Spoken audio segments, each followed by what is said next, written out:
Sophie Durocher. Passionnée, cultivée, rigoureuse. Elle n'est jamais à court d'arguments. Pour savoir et comprendre, Sophie Durocher. Ah, Cannes, le festival de Cannes. Vous savez qu'il y a plusieurs parties à Cannes. Il y a évidemment la partie cinéma, il y a la partie télé et la partie série. Eh ben, mon prochain invité est allé à Cannes en tant que comédien. Mais mon prochain invité, il est pas juste comédien, il est aussi policier. Il est pas juste policier, mais il est aussi comédien. Et la raison pour laquelle il est allé à Cannes, c'est qu'il jouait le rôle d'un policier dans une série. Me suivez-vous? Oui, j'espère que vous me suivez. On va parler à Hugo Riverain-Taché. Bonjour, Monsieur Riverain-Taché. C'est une très bonne description. Bonjour, Madame Durocher. Ben moi, j'adore ces histoires-là. Donc, dans la vie, vous êtes policier, mais vous êtes aussi acteur. Comment le passage du métier de policier est venu se jumeler avec le métier d'acteur? Expliquez-nous ça. Ben en fait, pour commencer, en fait, je pense que j'étais déjà, j'étais pas acteur, mais j'ai toujours aimé jouer, faire de l'impro, des pièces de théâtre que je fais au secondaire, au cégep ou à l'université. Puis après ça, c'est greffé le métier de policier. Mais j'ai continué à m'intéresser dans ce domaine-là. Puis j'ai eu la chance éventuellement un jour de faire partie d'une agence, l'agence Caractère. Puis par la suite, tout enclenché, j'ai eu la chance de rencontrer Simon Boulris lors d'un gala comédien où, ironiquement, j'ai dû arrêter Gilda Roy. Fait que par la suite, on a discuté ensemble de différentes choses et Simon, c'est devenu un ami avec le temps. Puis j'ai participé au casting de M'infiltrer dans ta vie. Puis voilà, je suis en ligne aujourd'hui avec vous. Alors, c'est très drôle parce que, donc, moi, je vous ai présenté comme étant un policier qui est aussi acteur, un acteur aussi policier. Mais dans le fond, quand on remet tout ça en ordre chronologique, vous avez d'abord été quelqu'un qui voulait faire métier d'être comédien, puis ensuite, vous êtes devenu policier. Mais c'est drôle que aujourd'hui, la vie vous envoie ce beau cadeau-là où vous pouvez faire les deux et même jouer le rôle d'un policier. Donc, je veux juste qu'on revienne un tout petit peu en arrière. Vous nous avez dit que lors d'un gala de comédia, donc vous avez été engagé comme comédien, puis vous deviez arrêter Gilda Roy. Donc, j'imagine que vous, comme vous êtes policier dans la vraie vie, vous savez exactement comment on fait pour arrêter quelqu'un. Vous n'avez pas besoin de vous le faire expliquer, là. Je suis pas trop sorti mes bottines dans ce rôle-là. C'était assez facile. Mais c'est ça. Fait que, mais même pour m'infiltrer dans ta vie, c'était bien parce que j'avais un petit rôle, mais j'avais un rôle avec lequel j'étais super confortable. Puis tu sais, je veux dire, moi je me considère pas comme un grand acteur, mais c'était facile pour moi de bien paraître quand je suis entouré de gens aussi talentueux que le réalisateur Éric Piccoli, toute l'équipe en arrière, Antoine Terrien, Marie Loufogue, Félix-Antoine Bernard. C'était facile pour moi de bien paraître dans cette télésérie-là. Je me donne pas trop de mérite, là. Ah, d'accord, mais je pense que vous êtes trop modeste. Alors donc, c'est une série donc qui est écrite par Simon Boulris. On va la voir bientôt sur les ondes de TV5 Uni. Ça a été tourné en septembre 2024.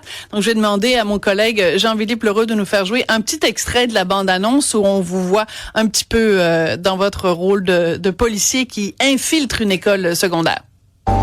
Hey, je l'ai vu avec le kid un matin. T'as des soupçons sur lui? Non, pas tout. OK. Mais pourquoi tu traînes dans l'Amérique? J'ai failli crever. Non, je sais que personne va acheter son stock. Si t'étais mort à cause de ça scrap, mon boss s'en serait collé ici. Attends, stop. Ça me tente pas de te parler. J'ai des sons pour toi, qui? Pour moi? Je pensais à ça dans un casier judiciaire. C'est plus compliqué. Alors, on va voir ça bientôt, donc, sur TV5 Uni. Ce qui est amusant, c'est que cette histoire-là, M'infiltrer dans ta vie, donc, c'est une histoire d'infiltration policière dans une école secondaire parce qu'il y a un des élèves qui a fait une surdose. Donc, ça parle en même temps de toute la crise des opioïdes. Vous, comme policier, la crise des opioïdes, ça vient vous chercher parce que vous la constatez, vous la voyez tous les jours dans les rues du Québec. Oui, c'était même un de mes chevals de bataille lorsque quand je suis dans mon rôle de policier. Je trouve que c'est une réalité. La face des jeunes face à la drogue, elle a changé. Il y a 30 ans, l'inquiétude principale, c'était plus le cannabis. Aujourd'hui, les opioïdes. Puis je trouvais que la télésérie, justement, amenait cette espèce d'éducation-là, la sensibilisation des jeunes face aux drogues de synthèse qui sont un fléau. Aujourd'hui, même si on entend de plus en plus parler de ça. Ça reste quand même que moi, je pouvais le constater dans la rue, mais c'est une réalité aujourd'hui que les jeunes à l'école là, doivent faire face. Puis il faut les sensibiliser à ça parce que il n'y a pas de retour en arrière. Hein. Lorsqu'on prend du fentanyl, c'est vraiment jouer avec sa vie. Puis je trouvais ça bien que la télésérie puisse traiter de cet aspect-là. Mais c'est intéressant et c'est là que ça devient. Si on avait demandé à un comédien qui n'est pas policier dans la vie de tous les jours de jouer ce rôle-là, de jouer dans cette série-là, ça n'a pas le même impact. Vous êtes capable de voir et d'amener dans votre rôle aussi toutes les connaissances que vous avez sur le terrain et même conseiller aussi les gens, conseiller Simon Boulris, conseiller les gens sur la réalité de la fiction, en fait. Ben oui, effectivement. C'est sûr que le fait d'être policier en ce moment m'aidait à pouvoir conseiller Simon, l'équipe de production, sur rendre en fait la télésérie encore plus réelle qu'elle l'était présentement. Puis c'est évident aussi que c'est quelque chose qui me touche personnellement parce que cette génération-là qui s'en vient fait face à une autre réalité que la nôtre lorsqu'on se met au secondaire, au cégep. Puis c'est ça. Fait que j'étais bien content de pouvoir contribuer par mon apport en tant que policier, mais aussi d'avoir ce petit rôle-là d'acteur. Puis ça, évidemment, quand tu as la chance d'être touché personnellement par quelque chose, ça rend ton rôle plus réel. En tout cas, j'ai l'impression que j'étais bien dans mes bottines lorsque je jouais le rôle du concierge qui était infiltré dans l'école avec Anthony. Est-ce que ça vous choque parce que des fois les jeunes ont une attitude extrêmement négative face aux policiers? Il y a même ce slogan qui moi me révolte: All cops are bastards. Tous les policiers sont des salauds. Vous, est-ce que ça vous heurte quand des gens utilisent ce slogan-là?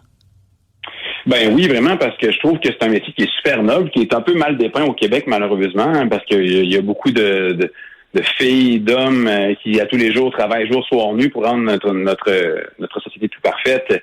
Puis c'est pour combattre le crime, la drogue, faire en sorte que, justement, on ait moins de ce genre d'overdose-là ou de criminalité à travers nos rues. Puis, tu sais, les policiers, on n'est pas parfaits. Tout comme peut l'être un plombier ou n'importe quel autre corps de métier. Mais par contre, je peux vous dire que jour, soir, nuit, il y a des hommes et des femmes qui se donnent vraiment au travail pour réussir à faire en sorte que le Québec soit plus sécuritaire. Puis c'est sûr qu'à toutes les fois que j'entends parler de ça, ça vient me chercher un peu, mais en même temps, je me dis que ça a toujours été ça au niveau de la police. Malheureusement, c'est un métier qui est un peu mal dépeint, mais on est ceux qui travaillent dans l'ombre, puis je pense qu'à tous les jours, ils se réalisent des exploits dans ce métier-là, puis je suis bien fier de pouvoir être policier. Pourquoi vous êtes devenu policier? C'est une longue histoire. Initialement, je me rappelle de 2 policiers de la Ville de Québec qui étaient super gentils avec moi quand j'étais jeune, qui m'avaient donné le goût de devenir ça. Puis je trouvais super noble de pouvoir m'investir auprès de ma communauté, puis de peut-être pouvoir faire changer les choses à mon niveau. Et puis, un de mes chevals de bataille était justement la drogue, parce que je trouvais que, ça pollue nos rues, ça amène la criminalité, la santé mentale, puis c'est un peu une roue vicieuse, hein. Ouais. Ceux qui consomment la drogue souvent deviennent avec des problèmes de santé mentale, font des crimes, puis là, nous on est dans la loupe. Fait que je trouvais que c'était un métier qui était super noble de pouvoir réussir à changer ma communauté un chiffre à la fois, si je peux le dire comme ça. Puis aujourd'hui, je suis bien fier de pouvoir faire ça.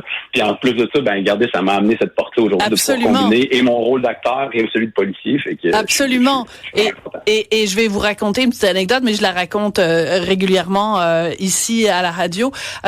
Chaque fois que je me promène dans la rue, et même des fois ça m'arrive en auto, mais c'est plus compliqué en auto, quand je croise des policiers, je leur dis merci de faire le métier que vous faites. Je trouve que moi aussi, je trouve que c'est un métier noble et on vous le dit pas assez souvent à vous et à vos collègues. Avant de vous laisser aller, Hugo Riverain-Taché, je veux absolument donc vous jouer dans cette série qui a été tournée en septembre 2024. Là, vous faites des blagues sur le plateau de tournage en disant à un moment donné, ce serait drôle qu'on se retrouve à Cannes. Finalement, la série est choisie pour le festival en série à Cannes.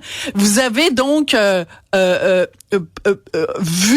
vous êtes vu vous-même sur grand écran dans les salles mythiques du Festival de Cannes.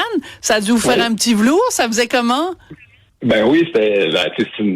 Je veux dire qu'on ait gagné ou pas gagné. Moi, je trouve On a tellement de quoi être fiers de ce qu'on produit au Québec, de l'art visuel qu'on produit au Québec. Puis je trouvais ça tellement le fun de pouvoir faire partie de cette belle production-là.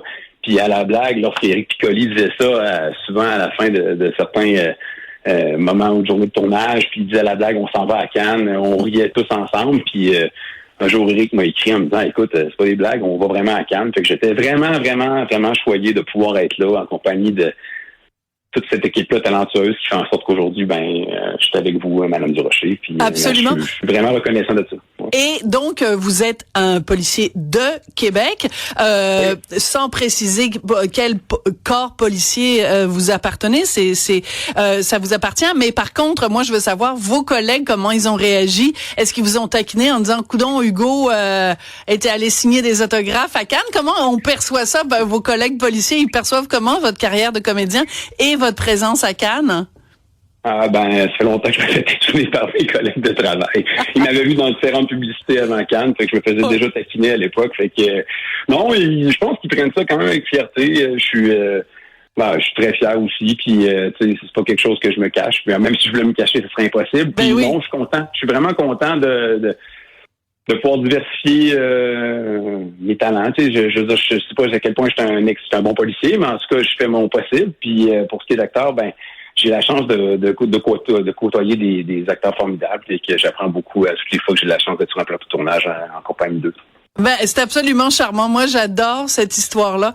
Je pense qu'il y a aussi beaucoup là-dedans de quand on croit en nos rêves, on peut les réaliser. Donc, on peut à la fois être comédien et policier. Hugo Riverain-Taché, merci beaucoup. Puis on a très hâte de voir cette série, donc M'infiltrer dans ta vie, en janvier 2026 à TV5. Merci beaucoup. Merci beaucoup, Mme Durocher. Je vous souhaite une excellente journée. Merci, vous aussi.